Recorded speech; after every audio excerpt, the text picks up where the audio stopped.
Maraming dahilan para malungkot, para maging unhappy, pero marami ring dahilan para manatiling may kasiyahan sa ating puso.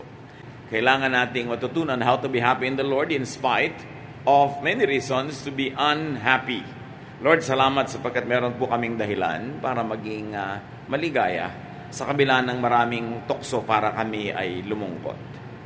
Forgive us our sins, cleanse us, Lord, make us whole. Turuan nyo kami makapag-isip ng malinaw para maunawa namin na inyong mensahe.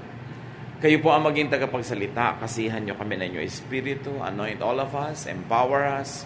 Teach us. Heal us. Guide us. Strengthen us and empower us. In the name of Jesus, your Son, our Lord, our Savior, our friend, we pray, asking you to bless your people. Thank you, Father, in Jesus' mighty name. Amen. Be happy in the Lord because God can be trusted to take care of you. Kung mahal natin ating sarili, mahal natin ating kapwa, mas nagmamahal sa atin ang Diyos. Yung pagmamahal lang na yun, hindi laging malinaw sa atin kung paano niya ipinaradama, paano niya ipinakikita o ipinaliliwanag, pero laging totoo, kahit ano pa man ang antas ng pag-unawa natin doon. Philippians 4:19, I pray that God will take care of all your needs with the wonderful blessings that come from Christ Jesus. So even that is prayed for. God is always able, but we have to pray for it. Because there are many things that God does without prayer, but there are also things that God does only through prayer. At dahil hindi naman natin alam kung kailan kikilos ang Diyos, kay may dasal, kay wala, lagi na lang tayong maging madasalin. Proverbs 16:20, God blesses everyone who trusts Him. Some people might ask, bakit may mga nagtatrust, nabibigo naman sila, hindi naman yung gusto nila nangyayari, in fact yung ayaw pa nga nila ang nangyayari. Pero ang sabi, God blesses everyone who trusts Him. So the blessing is either in the fruit or product of what you are trusting about, or the blessing is in the attitude that trusting gives you. Because when you trust, you are peaceful. And no matter what the ending of what you're trusting God for becomes, the process of getting there is a peaceful one. And that's a blessing already. Makamit mo man yung gusto mo sa Diyos o hindi, pero yung pagpunta doon na mas mahabang parte ng ating buhay ay mapayapa yung mga tao nagtitiwala kaysa sa hindi nagtitiwala. Trusting means being happy. And being happy doesn't always mean being bubbly and being very cheerful. It could be an inner kind of happiness that is stable inside the heart, even though outwardly you are not always laughing out loud. Pero merong isang matibay na pinangahawakan na pwede magbigay sa atin ng isang uri ng ligaya na hindi umaasa sa mga nangyayari sa labas at sa kapaligiran. Nandun lang sa puso, anuman ang nagaganap. Kakambal nung tinatawag na joy, which is not dependent on outward events. Be happy in the Lord because God deserves your praise and trust. And God deserves your happiness offering. Even happiness is an offering. Dadala-dala ka sa Panginoon ng mga regalo para sa mga kapuspalad at gusto niya yon. Nagdadala ka ng offering para sa Kanya. Nagdadala ka ng offering para sa Kanyang mga lingkod. At nagdadala, isa sa mga offerings na yan, yung talagang para sa Panginoon, yung siya ang nag-e-enjoy, yung ating happiness offering. Pinakikita niya tayo na may kapayapaan, pagtitiwala, na nagbibigay ito lang ng isang uri ng ligaya that is independent of cheerfulness. An inner kind of happiness. At tayo man, kung may mga nasasakupan, mga empleyado, mga anak, mga dependents, pag nakikita nating may saya sila, sumasaya rin tayo bilang kanilang mga magulang, lalo yung Diyos natin sa langit. Psalm 33 verse 1, You are the Lord's people. Obey Him and celebrate. He deserves your praise. Maraming pwedeng ireklamo, pero kung magbibilang ka talaga, if you'll really sit down and count your blessings, mas maraming dapat ipagpasalamat. Hindi lang service o material offering ang kailangan ng Diyos. Gusto rin niya yung offering of a heart that is grateful, a heart that is joyful. That's how you minister to the Spirit of God. Dahil alam naman natin, ang God din may emosyon. The Lord is saddened, the Lord is burdened, the Lord is made glad. Kaya anong ministry ang bibigyan ng mga anak niya sa ating Panginoon? A happy heart makes God happy. Psalm 89:15, Our Lord, you bless those who join in the festival and walk in the brightness of your presence. Mahilig ang Diyos sa mga piyesta, ang dami-daming feasts, kahit sa kasaysayan at kultura ng Israel. At ang mga feast kasi, marami yan ang mga nagagawa sa tao. Physically, pag may mga feast, nakakakain ng marami. Yung mga may kayang maghanda, mas naghahanda ng higit kesa dun sa konti lang ang kaya. At maraming mga kapuspalad ang pinapakain ng mga maraming handa. Laging gano'n naman ang concept ng feast. It is always a redistribution of wealth. Even among the Ifugao Kadangyans or upper classes, you keep your high status by always giving feasts. Nagpapakain ka lagi sa mga tao. Otherwise, mawawala yung high status mo. At ganoon din naman ang mga festivals, lalo nung araw, yung mga fiesta sa Pilipinas. Everybody's welcome, lalo yung mga walang masyadong makain. Kaya sabi nga nila, pag may fiesta, namamantikaan daw ang labi ng mga maralita. Kasi bihirang nakakakain ng karne, lalo na nung araw. So yun ang ibig sabihin, nagkakaroon ng redistribution of the resources, people are fed, and because of that, there is happiness that spreads around. Sa mga festivals ng Israel, tinuturo din ang Diyos na magdala ka ng mga regalo sa mga kapitbahay, sa mga kaibigan, so there is sharing. More than that, other needs are met by feasts. Because people go home to their villages, to their hometowns, nagkakaroon ng re-association, reconnection with people that are important to you or people who are part of your childhood, part of your past. The community is re-cemented in many ways. And of course, feasts also create economic activity. There are many people who make livelihood out of feasts. Iba-ibang mga hanap buhay na may kinalaman dyan. So it is really good for the community. Basta hindi wasteful. Kasi kahit gumastos ka, may kumita naman. Money goes around. Kaya gusto ni Lord yung may mga festivals. May isa pang dahilan kung bakit gusto ng Lord na maraming mga festivals. Kasi maraming panahon ng lungkot. May mga panahon ng pagluluksa. May mga panahon ng may mga namamatay. May panahon ng mga dilubyo. Para mabalanse yon, dapat mayroong panahon ng pagsasaya. Hindi pwedeng sunod-sunod, walang patid na kalungkutan dahil baka bumigay ka. Kailangan may break. Kailangan mayroong pagsasaya. Be happy in the Lord because cheerfulness and happiness grows and multiplies in you and in others. Pag pinapasaya mo ang iyong sarili, sumasaya ka naman talaga eh. Pag pinapalungkot mo ang iyong sarili, lumulungkot ka nga. Pwede hindi ka maging totally masaya kung pinipilit mong pasahin ang sarili mo, pero kahit paano, sasaya ka rin. At pwede ka rin namang hindi masyadong sobrang malungkot pag pinapalungkot mo ang sarili mo, pero maapektuhan ka rin at lulungkot ka rin kahit paano. So mabuti pa, pasayahin mo ang iyong sarili. Proverbs 15:30, a friendly smile makes you happy. The smile of other people makes you happy. And when you smile, you don't only make people happy, you make yourself happy. Sa ginagawa ng mukha mo, ng mga muscles and tissues, na pag-smile, may nangyayari sa iyong katawan, nagkakaroon din ng chemical changes, na nagkakaroon ka rin ng happiness. Nakakapagod naman nga ngumiti, pero nakakapagod lalong sumimangot. Alam na natin yung scientific studies, na mas maraming facial muscles and tissues ang nagtatrabaho pag naninimangot ang tao kaysa pag ngumingiti. So manimangot ka lang, talagang mapapagod ka na, lulungkot ka na. And you affect other people also. Minsan ang saya-saya mo, may makikita ka mukha na nakasimangot, ang lungkot-lungkot, nahahawa ka rin. You know that happiness is a ministry. Kasi nakakapaghawa ka ng tao. Loneliness is also a negative ministry kasi may maihahawa at may maihahawa ka rin. So sikapin natin na yung paghahawa na ginagawa natin sa mga tao, yung nakakapagpaangat ng kanilang damdamin, hindi nakakapagpabigat.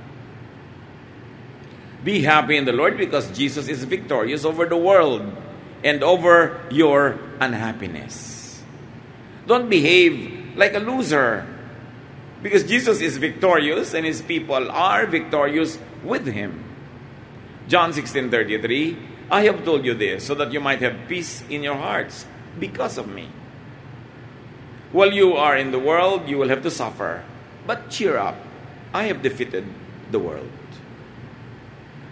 So sinasabi ng Panginoon, sinasabihan ko na kayo paulit-ulit para magkaroon kayo ng kapayapaan dahil sa akin. Hindi dahil sa inyo. Hindi dahil sa ibang tao. Hindi dahil sa weather. Hindi dahil sa climate. Kundi dahil sa akin. Nasa mundo pa kayo, sabi niya, kaya natural, magkakaroon kayo ng mga pagdurusa.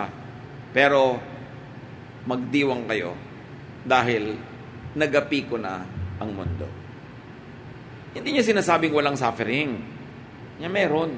Natural. Kasi nasa isang mundo kayong hindi perfect. A world that was made imperfect by sin. Therefore, it has consequences. And you don't only blame Adam and Eve because we ourselves commit sin. Kahit hindi naman nagkasala si Adan at si Eva, baka ikaw pa tuloy yung lumabas sa kauna-unahang tao nagkasala. Kasi magkakasala ka eh. At sabi niya, dahil dyan, may kakambal talagang pagdurusa ang buhay. So wag na kayong magulat. At wag na kayong masyadong padala sa kalungkutan kung may suffering. Natural lang yon. Pero pasiglahin nyo ang sarili nyo sa katotohanan na ito, natalo ko na ang daigdig. Natalo na niya ang kamatayan. May lalala pa ba kundi sa kamatayan? Na in the Lord, pagka namatay ang kanyang mga mananampalataya, immediately you are in the Lord's presence. And all sufferings end. And you have eternal life. What is life on earth? 80, 70, 90 years? And even that is the total suffering. Sufferings are only tiny dots in a long, otherwise, really, admittedly, happy life. Pinapalaki lang natin yung anino ng lungkot kaya nararating tayo. Parang nakikita nyo pag may anino at mababa ang liwanag, ang haba ng anino. Pero yung pinanggagalingan nun, maiksi lang. Malayo sa'yo. Pero nararating ka kasi anino siya. Pag nilikhaan nyo ng anino, ang kalungkutan, yung mga matagal lang nangyari hanggang ngayon, pagluluksa mo pa. Yung maliit na bagay, hahaba at mararating ka, lalaki. Kasi parang anino yon. But God is light. And in the light of God, no dark shadows are allowed to prevail. Sa liwanag ng Diyos, walang anino, walang dilim na magtatagumpay. Kaya mahalaga na nagliliwanag ang Panginoon sa ating buhay. And you've got to find ways to let God shine in your life. Ikaw ang hahanap nun para maging totoo yon sa iyong buhay. See, feel, and operationalize the victory of Jesus. Huwag magpapadaya kailanman dahil yung pinakamalaking giyera sa lahat na pagtagumpayan na ni Jesus. Be happy in the Lord because you have abundant reasons to be happy. Be grateful. Always count the blessings. Psalm 103 verse 2, with all my heart, I praise the Lord. I will never forget how kind He has been. He might not seem to be very kind now in my point of view because of what's happening in my life, but I will never forget how kind He has been. A present perfect tense. He has been being kind. Patuloy siyang nagiging mabuti mula noon hanggang ngayon, although pwede kang mabulag ng mga present suffering that you don't see it. But tomorrow, when the suffering has subsided, you will have a clearer point of view and you will see that God has always been kind. Kaya mapalad yung mga malakas ang pananalig. Ano man ang nangyayari, hindi sila natitinag. At natitinag man, konti lang. Hindi sila nagigiba. Hindi sila sumasadsad. Bagamat paminsan-minsan ay natatapilok sa buhay. Mas maraming dahilang sumaya kaysa lumungkot. Kailangan lang piliin ng tao kung saan siya titingin at anong attitude ang ipapataw niya sa mga nangyayari sa kanyang paligid. Be happy in the Lord because happiness in fullness is Jesus' gift to you. Buo At yan ang handog ng Panginoon sa atin na kanyang mga hinirang at iniligtas. John 10:10, a thief comes only to rob, kill, and destroy. I came so that everyone would have life and have it to the fullest. Yun ang kalooban ng Panginoong Jesus para sa atin. Kaya siya dumating para magkaroon tayo ng buhay, buhay na puno, buhay na makahulugan, buhay na masagana. So enjoy that gift. Find it because it has always been there. Kailangan makadevelop tayo ng positive attitude to see the gift. Meron kasi mga tinitingnan tayo, yun ang gusto natin, hindi naman pala yun ang gift para sa atin. Nagmumukha tuloy walang para sa atin, pero ang tinitingnan mo kasi hindi para sa iyo. Kailangan maging sensitive tayo to know, to see, to sense what gifts Jesus has already given us. Be happy in the Lord because enjoyment, even of and especially of work, is God's will for you. Marami tayong mga work-related stresses. Work-related unhappiness, work-related reklamo sa buhay. Pero sabi sa Ecclesiastes 3:22, we were meant to enjoy our work. And that's the best thing we can do. We can never know the future. Enjoy your work. Be thankful for your work. If you like another kind of work, look for it, find it, get it. But while it is not yet in your hands, enjoy whatever work you have now. After all, it gives you income. It gives you meaning. It gives you fruitfulness. It gives you importance in the economy of things. Hindi man yun ang pinakagusto mo, pero habang hindi mo pa napapalitan, teach yourself to enjoy it. Mabuti na na-enjoy mo yon kaysa nagre-reklamo ka, pag gagawin mo rin naman kahit hindi ka nag-enjoy, ba't di mo pa enjoyin? Except, of course, for ungodly work. That which you really should refrain from, which you really should avoid doing. But whatever it is, don't curse your work. Don't curse your workplace. Don't curse your employer. Wala namang pumilit sa'yo na magtrabaho ka dyan. Bakit kaya pati yun itinuturo sa atin? Kasi you work 5 or 6 days a week. Ang dami nun. And if you have to work 8 hours a day, that's 1/3 of your life. And if 1/3 of your life you are complaining, you're unhappy, you'll have a miserable life. At hindi ka naman siguro kontento magreklamo while working. Topic mo pa rin kahit umuwi ka na yung reklamo mo sa work. Iniisip mo pa rin kahit papasok ka pa lang yung reklamo mo. So hindi lang 8 hours a day. Dumarami. Kaya kailangan turuan mo ang sarili mo to love what you cannot change. Then you'll be happier. Be happy in the Lord because cheerfulness, lightheartedness, and happiness are your great testimonies. Better than words, better than verses, better than sermons, when people see that you have inner peace, an inner happiness, an inner joy. And they'll be curious where it comes from. Then you can point them to the Lord. Philippians 2:14-15, do everything without grumbling or arguing. Then you will be the pure and innocent children of God.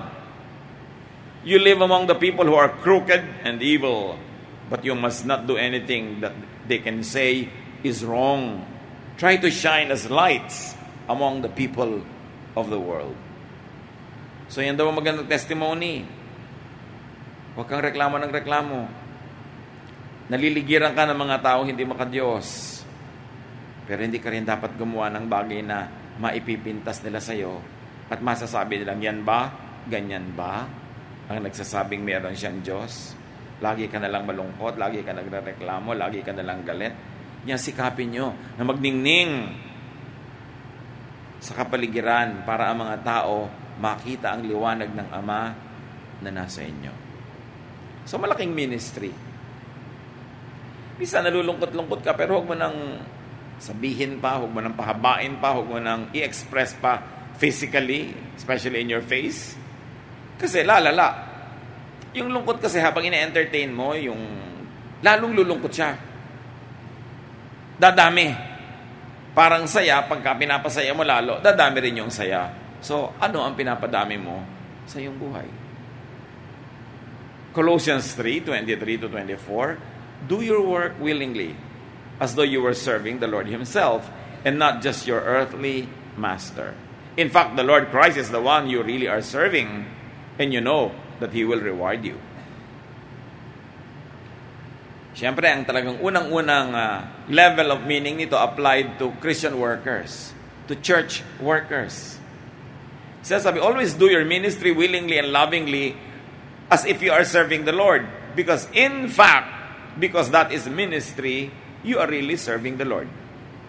Not your earthly masters, not your earthly supervisor or director or elder or pastor. Whenever you do anything in church, whenever you do godly service, God is your boss. God is your employer.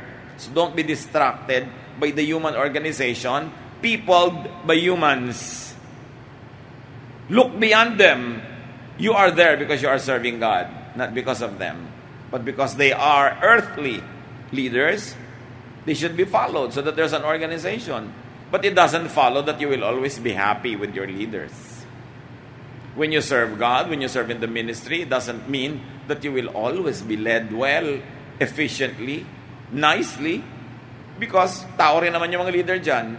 Kaya sinasabi dito sa Colossians, palampasin mo ang mata mo sa iyong mga earthly leaders at isipin mong naglilingkod ka sa Diyos kasi talaga namang sa Diyos ka naglilingkod. Of course, yun ang number one na application yan sa church workers. Pangalawa, syempre, kahit sa mga tinatawag nating secular work or employment. Because God is the giver of all talent. God is the giver of all skills. And God is a God of order, of economy, of productiveness and fruitfulness. Therefore, economic activities, activities that give order and prosperity to society, are activities that are really under God. Kaya kahit may mga naka-assign na naman dyan ang mga leaders kesa gobyerno, kesa mga corporate organizations, nandun pa rin sila dahil inilagay sila doon ng Diyos, o kung hindi man Diyos, sila ang gustong-gustong choice ng Diyos, pinapayagan pa rin sila ng Diyos na nandun. Therefore, sabi niya, obey them. Like you're obeying God. Because in fact, whenever you obey leaders who promote productivity, orderliness, civility, fruitfulness, you are serving God because all of those activities are activities under the supervision of God Himself. Remember, idinidiin na kahit pa nga hindi mo gusto o may nakakainis doon sa mga human leaders, palampasin ang tingin at isipin mo sa Diyos ka naglilingkod. Mga kapatid, happiness is a feeling. It is an emotion dependent on events. Happiness depends on happenings. Therefore, they are shaky, unstable, unreliable. When happiness is dependent only on events, you will have many times to be sad. Because events are not always happy events. But happiness could also be a decision, a choice, dependent on knowledge and faith. So happiness can be dependent on happenings. Mabuay, mahina, marupok, kasi ang events hindi lagi maganda. But happiness can be also caused by faith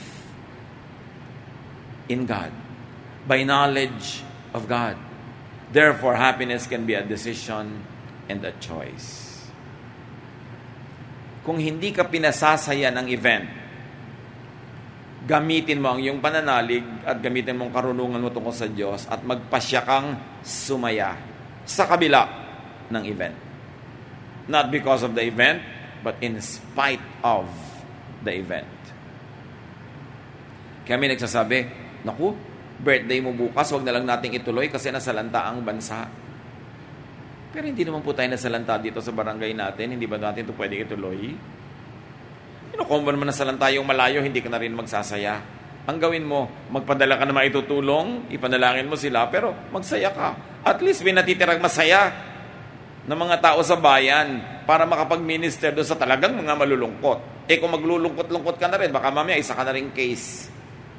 Isa ka na rin problema. Kaya, mas maraming malungkot, may tungkulin kang pasayahin ang sarili mo. Just do not be insensitive to their sufferings.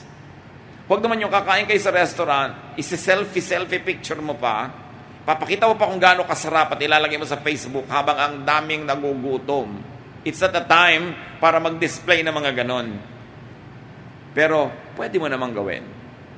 Kaya lang, gusto mong tumulong, imbes na ang mahal-mahal nung uubusin mo sa yung celebration, edi kalahati ipadala mo sa mga nangangailangan, pero ituloy mo pa rin yung saya nyo. You don't have to hold your breath just because some people are drowning. Some people have to be kept alive and afloat so that they could help those who are in need. So kung masaya ka, alagaan mong sarili mo and you don't have to be guilty. Just don't be insensitive. And be happy proportionately. Magtira ka para sa iba, magbigay ka para sa iba, but keep yourself happy. Proverbs 15:15, the poor have a hard life, but being content is as good as an endless feast. So sabi, ayan, ang mga maralita, hirap ang buhay, pero kung kontento ang mahirap, nagpasya siyang tanggapin ang hindi niya kayang palitan ngayon, tanggapin ang kanyang palad, at umimbento siya ng saya, daig pa niya yung mga mayayaman. Kahit sa mahirap, ang buhay niya parang walang katapusang piyesta. Hindi dahil marami siyang kinakain, kundi dahil tinuruan niya ang sarili niyang makontento. Kasi kahit ang dami-dami mo ng pagkain, kung reklamo ka pa rin ng reklamo, wala pa rin. Magtataka ka naman yung iba, ang gaganda na ng asawa, ang gagwapo na ng asawa, hiniwalayan pa. Mahanap pa ng ibang reklamo. Hindi pa ba naman sapat yung pag nagising ka ng alas 3 ng umaga, yung nakikita mong nakahiga doon sa katabi mo ay masarap tingnan. Kahit pa may mga kapintasan na. O kaya hindi naman masarap tingnan, pero masarap naman siyang magluto ng kape.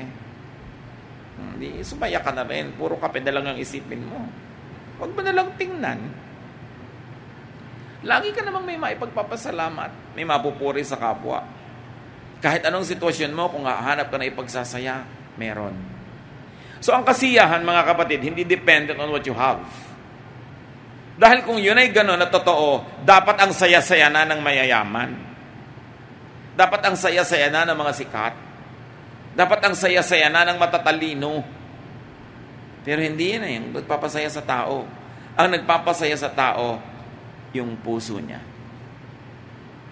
Yung korte ng utak niya. Kung paano niya binibigyan ng frame ang mga nakikita niya sa buhay. Kung pinapasaya niya o pinapalungkot ang sarili. So even the poor who have a hard life can have an endless feast as long as they are contented. Job 8:21, and so He will make you happy and give you something to smile about. Si Job, kahit na ang daming dinanas, meron pa rin siyang pwedeng mahanap na sukat ikangiti niya at ipagsaya kung talagang bubuksan niya ang kanyang mata. So, decide to be happy. Kung may papakasalan kayong tao, you don't only decide to sign that paper, you also decide to be happy. Hindi mo sasabihin, sige, huwag mo akong papalungkutin, huwag mo akong papaiyakin. Malabo yun. Papaiyakin ka rin yan, sinasadya man o hindi. Pero ikaw ang magpapasya, hindi kita iiyakan. Hindi ako magpapaiyak. Minsan nakalimutan mo ako, alalahanin ko ang sarili ko. Nagsalita ka ng masakit sa akin, iisipin ko, nababaliw ka lang. Hindi mo lang nakikita at na-appreciate ako. Hindi ako papayag na palungkotin mo ako. Up to a point, pwede. Kasi syempre, tao ka rin eh. Pero nasa iyo yun. Decide to be happy. Mag-a-abroad ka. Alam mo naman, maiinip ka. O homesick. Decide that you will find happiness there. Hindi ka dapat mag-guilty na malayo ka sa pamilya mo, may kasiyahan ka. Kasi naman, ibalik ka ditong baliw. Ibalik ka ditong nasa kahon dahil nagpakamatay ka na sa lungkot. Duty mo rin pasahin ang sarili mo para hindi ka nila masyado alalahanin at ma-preserve yung buhay mo para makauwi ka pa ng buo. Yung iba kasi, laging nagigilty pag masaya sila. Parang, yun nga, ang sarap-sarap ng pagkain natin, walang makain doon sa mga storm-ravaged areas. Anong gagawin mo? Hindi man madala doon yan. Ang gawin mo, kainin mo, magdala ka ng donation, padala doon para masaya lahat. May naitulong ka. But don't always live and wallow in guilt. If in spite of difficulties everywhere, you are enjoying a good bed, or enjoying a good meal, or enjoying a good laugh, don't be guilty. It is God's grace. It is God's gift to you. Be grateful. Just don't forget to share. Just don't forget those who are in need. So decide to be happy and decide to stay happy. It's a decision. 1 Thessalonians 5:16-18. Always be joyful. It is in the imperative, utos. Always be joyful and never stop praying. Whatever happens, keep thanking God because of Jesus Christ. This is what God wants you to do.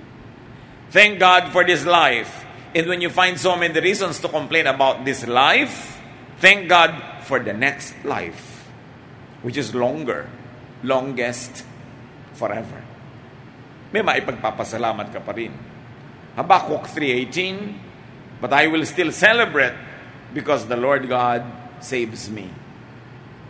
And if the Lord God does not save your body from suffering, from disease, from illness, if the Lord God does not save your body from drowning or difficulty or hardship, the Lord will save your spirit from eternal suffering. May maipagpapasalamat ka kung pipiliin mo yun. Romans 15:13, I pray that God who gives hope will bless you with complete happiness and peace because of your faith. And may the power of the Holy Spirit fill you with hope. So, happiness and the peace that gives you happiness is because of your faith. It's not because of the weather. It's not because of the economy. It's not because of people. It's because of your faith. And faith is strong. Faith is permanent as long as you don't let it go. And you hope, not because of the economy, not because of the environment, not because of the weather, but because the Holy Spirit fills you with hope that is beyond human reason, beyond understanding, because it is heavenly. It is in another dimension. That's why people who believe, people who hope in God, will always have a reason to be happy, no matter what happens. So decide to be happy. Decide to remain happy. And help the sad. Help the needy. Minister to them. Be sensitive. Be kind to them. Infect them with your joy. Instead of be affected by their sadness, wala nang tutulong sa kanila. Wala nang sasagip sa kanila. Kung pati kayo ay sasali sa kanilang mga pagluluksa. Help people to be happy and help them to stay happy. Make others happy. Allow people to be happy. If you could be an instrument of people's happiness, become instruments. It is a great priesthood. It is a great ministry. But remember, you cannot give what you do not have. So you cannot give happiness, you cannot make people happy unless you are happy yourself. So pasayahin mo ang sarili mo for your own comfort, for your own enjoyment, and then to empower you to minister to others. Panginoon, turuan niyo kami na magkaroon ng matalas sa paningin.